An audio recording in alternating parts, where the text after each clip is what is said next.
In this video I'm going to show you a variety of techniques for in-grain hollowing for boxes, scoops, goblets, and other small in-grain projects. And we're starting right now.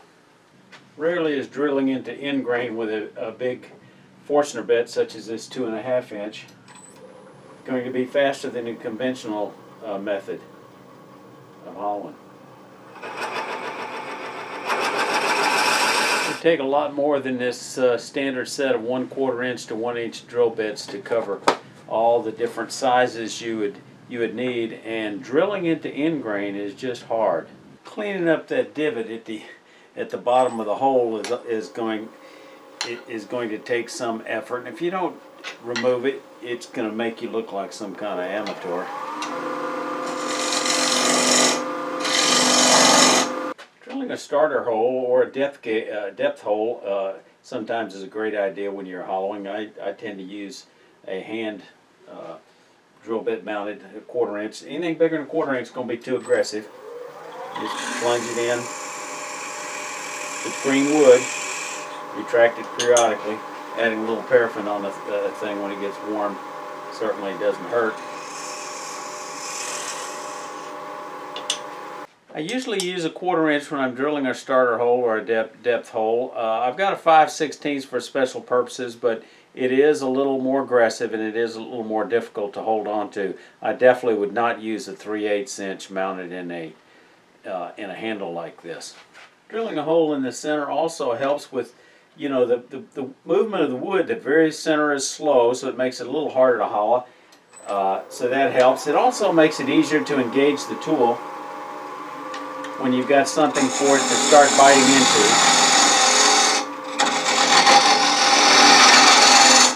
Besides a hand drill, you can use a spindle gouge to drill a hole up to maybe 3 inches deep. Just to have a little starter divot. You want to have the thing pointed probably close to 9 o'clock, and probably get the tool rest out of the way. And slow the speed down just a bit. And just let it find center. Plunge it in. Clear. And you can fishtail it a little bit. Wiggling it back and forth. Get a little more depth.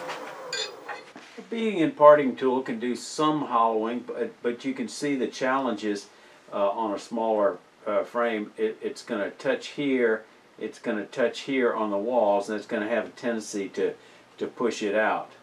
But it can work. It's just not going to give you it's going to be harder to track going down that surface. That's why you'll notice in a box scraper, such as this, and I'll give you a close-up, it's got the bevel relieved, a relief on the side, so when it comes down, it's not going to be rubbing here, but it'll be cutting at the top. So you can see the relief on the side of this box scraper, as well as the front. So as it's cutting, the bottom is not going to be rubbing as it goes in.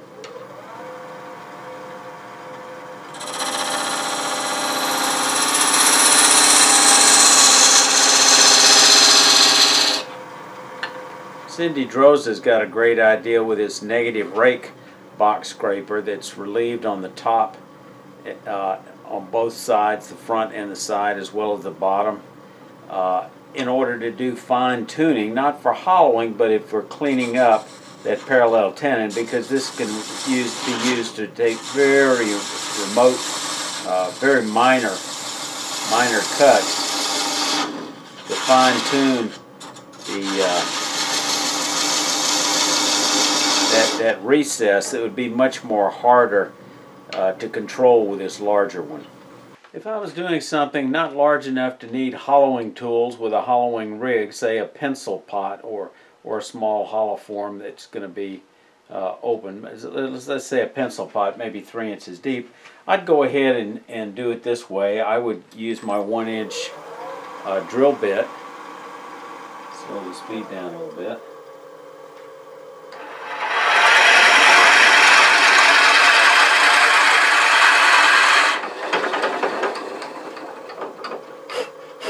Clear the chips.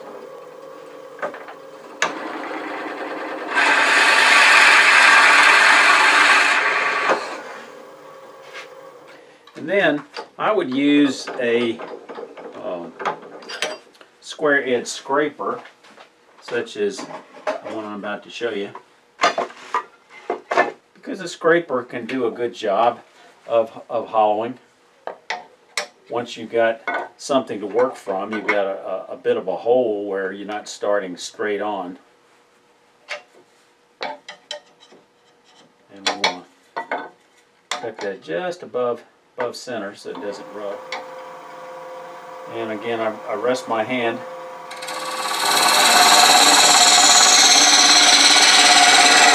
Because this is a fairly thick bar, it's thicker than 1/4 inch, and it's about 3/4 inch across. It's got some rigidity to it, some mass.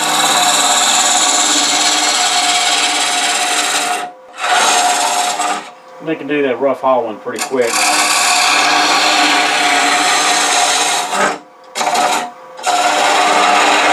You can come across the bottom, clean up that little divot or smooth it out, and you can get in there deep like this and get those square shoulders that you want for a pencil pot. Now, if you were not doing a pencil pot, you were doing a box, instead of a square corner, I would opt for a round corner using a round scraper, maybe a negative rake scraper to clean up the bottom, because it makes the box bottom easier to grab things out and pull it out. It's also an easier hollow to get that corner with something round than it is to worry about getting a square corner in there, which is really not necessary. Alright, let me quickly walk through the conventional method of hollowing a box. First thing I'm going to do, I'm going to make a little starter hole. Make a little divot with a skew. Then I'm going to move this out of the way. I'm going to use this little hand drill. I'm not going to go deep. I'm just going to quickly show you how we do this. Alright, we're going to cut on center. I'm going to use a 3/8 inch spindle gouge. You need to drop that just maybe a 1/16 of an inch. Like that. We're going to cut from the inside out because that's the way the fibers want to be cut.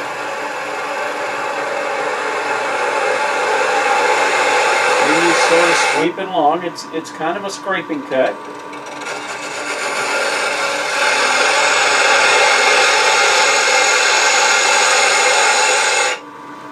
Go deeper. With a 3/8 inch spindle gouge, you're probably going to have to stop at about 2 inches or start shattering a little bit too much. At that point, you'd be better off moving to a 1/2 inch. And it's that simple. Now let me show you another technique. Let me get rid of some of that first. And I want to show you an approach. I don't use it. Richard Graffett uses it, and it works effectively for him because he's turned thousands and thousands of little scoops using this technique.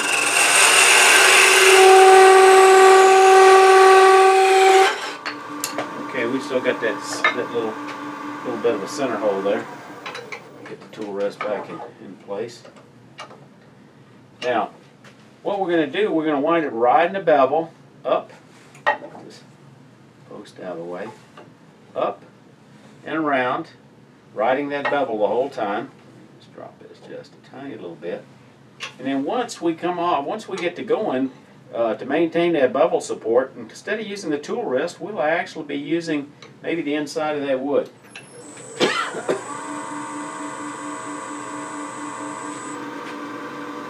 So, we're going to ride that bevel, come across the top.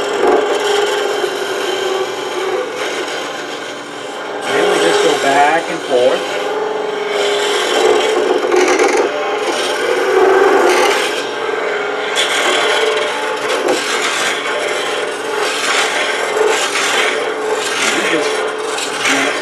Almost like using a pump. You can see when they come up, I'm riding the inside, get so much friction up there, I almost get the wood charred.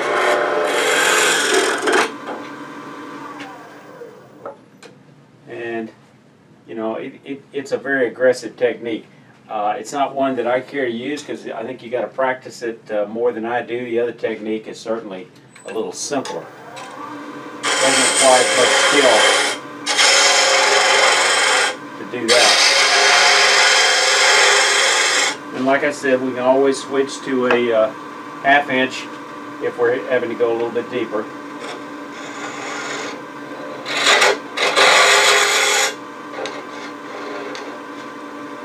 A little projection in the middle I gotta get rid of.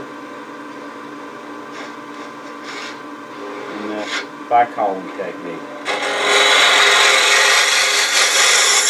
And then you just sweep it forward before you can round off the edges.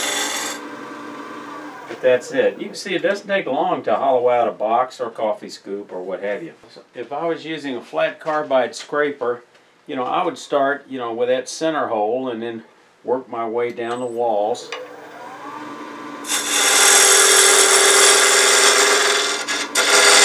Not getting too much of that tip in there at one time, because that can be kind of aggressive. A little bit of a button there in the middle. And scrape on both sides. Now, to clean that up, I would want to use a round tool, and I'm not a big fan of square, you know, corners on the bottom of a box. I don't think they're practical. I think they're a little harder to do. So you could use a round tool to finish off and get down in that corner to smooth it.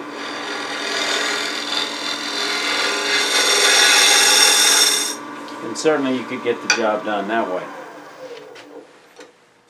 Now the other tool that's preferred by many box makers is this hunter tool with a really tiny, I think that's 3/16 of an inch.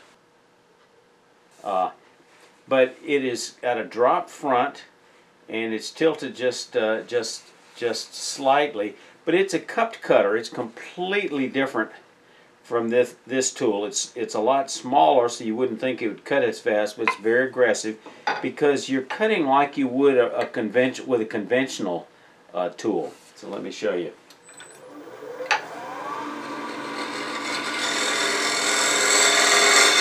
Again, you can hold this flat, so it doesn't take a tremendous amount of skill. Gotta get that tool rest just a little bit farther back to support the flat part of the tool, not get it on that slope.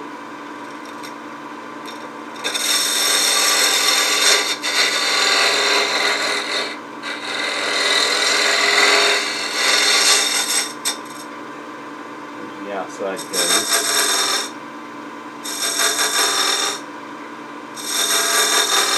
I prefer cutting the conventional way, but I like to use this sometimes to do cleanup because it can just do a wonderful job on that inside surface. And with the hunter tool, similar to your flat carbide, you're going to loosen the screw every time you use it and just spin it randomly, and that way you'll get the complete use out of the full edge. You can see this tool, the profile. So it is, like I say, it is slicing, not scraping. You hold it flat, and it's already in the right position based on the way the tool is holding that cutter. So you just keep this tool flat. Let me give you a close-up of that. Let me cut back on this so you can see a little better.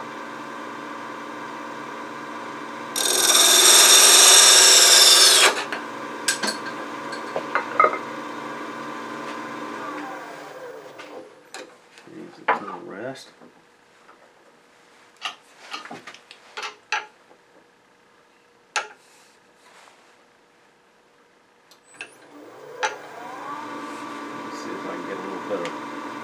Light on there. Okay, so holding the tool flat, we just come in there. Get rid of that little nub by just going down and up, down and up, down and across.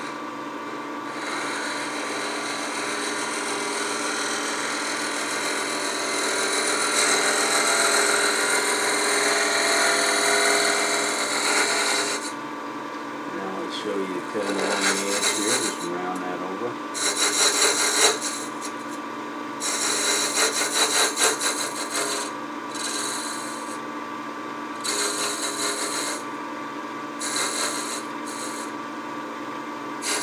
because it's slicing, it'll give you a glass smooth surface. Now, since we're at it, let's go back and just compare that one more time with the flat carbide. Now, these are cheap Chinese tools with cheap Chinese carbide, and they are not the same quality of the tools made in the U.S. in terms of the quality of the carbide. So I found that out when I fractured one a couple of not once but twice on Corian. Again, just dropping it, lifting it up. You can see how this one is more aggressive. It's got more surface on the wood, so it's making bigger chips, but it's still doing a nice job.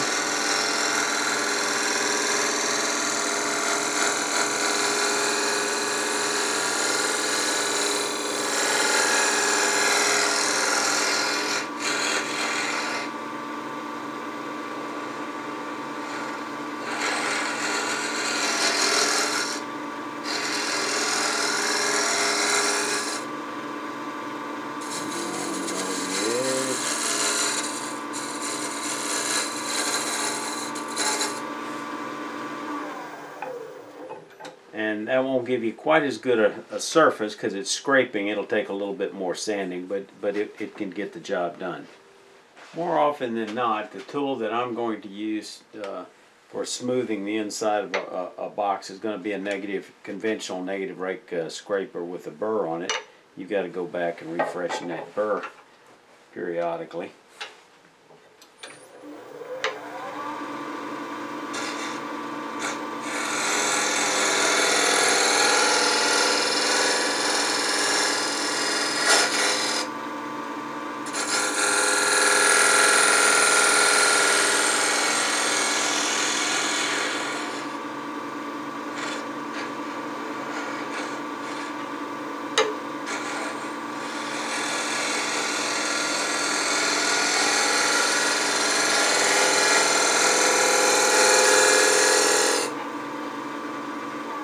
Now that should leave a pretty nice surface, but it's still going to take some sanding.